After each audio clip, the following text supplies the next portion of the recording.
A reading from the Gospel of Mark. They sent to Jesus some Pharisees and some Herodians to trap him in what he said.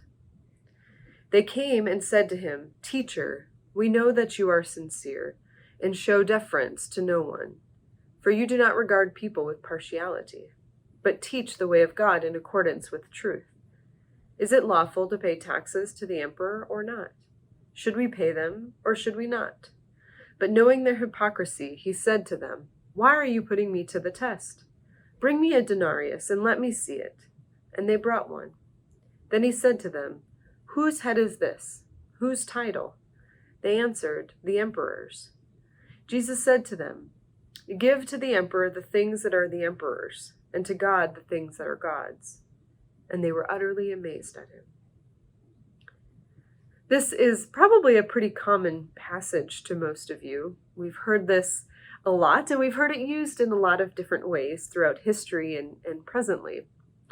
Most likely, it has been used to demonstrate that we can be both good citizens and good Christians. It also adds fuel to the necessary separation of church and state. But this passage was written when choosing to be a Christian was sometimes life-threatening. The state, the Romans, if you identified as a Christian, it could cost you your life. And what I think is important as we read this passage is that Jesus is not saying that the church and the state are equal. He is not saying the emperor and God are equal. Give to the emperor's things, give to God God's things. Those two are not equal at all. God's things need to come above all things.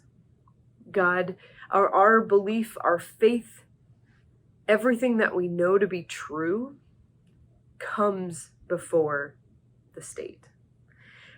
And for me, I see this often in my work as a military chaplain. And even as I have taken an oath to defend the Constitution, and I wear a uniform and I work as a part of this quite magnificent organization, I mean that in true grandeur, my first duty is to God. And I am, thankfully as a chaplain, I am allowed to put my faith first. I'm allowed to challenge things. I am allowed to remind the commanders that I work with of the people that they have serving under them.